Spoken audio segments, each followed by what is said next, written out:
Welcome back to a hot and semi-polluted day in Thailand. Bangkok is under a huge smog problem right now, and the government thinks it can fix it by flying airplanes and dropping water on the city, almost like they're trying to make it rain, and the rain will wash the particles out of the air. Now, there's a lot of particles and there's a lot of air and they're little tiny airplanes. Tell me how this is going to work, especially when the city has diesel buses and trucks that are belching out black smoke all day long. Wouldn't it be good to look at the source of the problem rather than a panic band-aid when things go wrong? Anyway, back to my problems. So here we have a happy little blinking board. My blinky still works. We have a not bad Atmel ice up and running again. And in trying to work on the menu system, I kind of stopped shooting from the hip and I read the documentation, which I know is a shock. But there were some things that I couldn't get working, so I decided, what the hell, let's, actually read stuff. So, what I've discovered about the Atmel chip family, or microchip as it's now known, there are at least 3 different chip families: PIC, AVR, and SAM.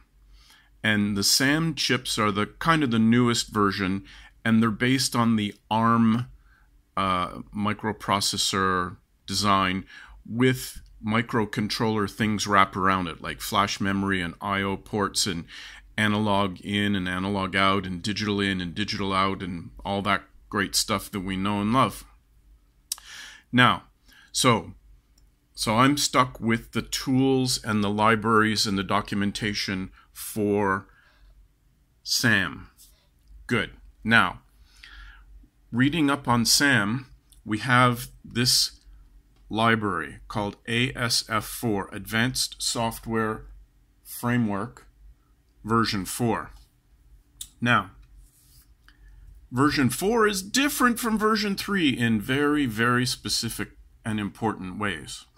And ASF4 is the version that works with that Atmel start that I described before, that lets you kind of configure how you want your chip to behave by selecting the different devices and checking checkboxes, and then it generates a lot of code for you. And then you use the ASF4 framework to add functionality to your code. So that's where I am right now. And I'm trying to make the USART in the microcontroller talk to the USB chip and talk to the USB jack. So let's pop over into the code and we'll see what we can see. Okay, here we are in my USB initialization function, which I've updated to go into asynchronous mode, because not only do I want to display the command menu to the user, I want to read their input, but I don't want the reading of the user's input to block me from doing voltage and amps reading and writing data onto the CANbus continuously. So I have to use this asynchronous communications mode. Now you can see there's a lot of stops and starts here. This is the result of reading the documents, doing hundreds of Google searches, looking at sample code, and this is where I am right now. The first thing you do is you get this I/O descriptor for your device, and we've got USART _0 configured as our asynchronous serial port. Then that gives me back this magic handle called USB I/O, which you then use below. Now, in order for the user's command to come back into my code, I have to register a callback with this function, USART async register callback, and I've done it both on the transmit facility and the receive facility, and each of them has its own callback method. You then enable your asynchronous workings on USART 0, and then Bob's your uncle, and you're supposed to be able to read and write from this point. Okay, here's my display menu routine, and because C doesn't understand strings, you have to declare a bunch of character arrays, which I then have a formatted string which gets printed into the array, because sometimes I want to add a variable, and so you use the sprintf function like this, and when it sees %s, it's going to substitute in the contents of this variable at the time. And I do that for my whole menu system. And then I call these methods USB write, which is my own method. And here's the USB write function. You can see there's a lot of stuff commented out from my testing. But basically, when you're using the asynchronous write functions, you can't do a write to the port when there's already a write to the port going on. And since the code executes faster, then you can stuff characters down a 9600 baud line. You need to set up a kind of a waiting loop. And I've got this async write ready flag that is set in my callback routine for writing. When the callback routine for writing gets called, it means what I just wrote to the console is fully complete, and therefore I can write a new string. So I set that flag to true, and if I'm in the middle of this function, this will spin until this while loop becomes true, and then I drop through. Now, here's where the magic happens. I write to the magic USB IO flag, I write the string and its length. Now, this is the real bugger right here. This IO write method has about 3 lines of documentation in a 400-page manual for the ASF4. But it does talk about all these other things. USART, async write, which you would kind of think this is the right method to call if you're dealing with an async USART that you want to write data to. But no, you use IO write. And let's test it and see what happens. Okay, here we are in the serial port control panel. I'm connected to the serial port, so let's start execution. It's compiling the code.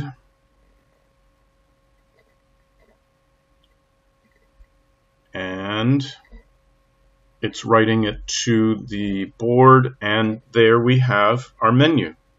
Great. But here's the thing. If I type in a command, I don't get the callback message back in my code. And why is that? Okay, let's run this in debug mode and see if I get the breakpoint in my receive callback method. So we'll start the debug. Sorry, I have to do this.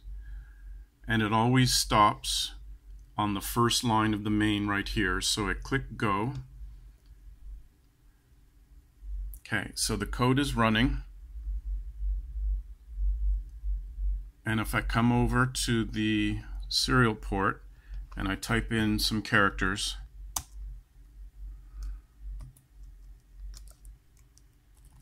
hello, we're still running. You can see that we have not hit a breakpoint. The code is just sitting here. But now watch this. If I come over here to the board, my finger is right over my USB chip, and I'm going to tap it. 1, 2, 3. Look where the code stopped. USB receive callback. It stopped at the first line. You know what this means? I've got a hardware problem. The chip is not soldered in properly. That's why I'm not getting any characters, but I get a character if I tap on it enough to jiggle it into putting some data back into the microcontroller. So, Mikey goes back to soldering school and try and get this chip in for the 4th time. It's funny, the transmit works because I can see the menu,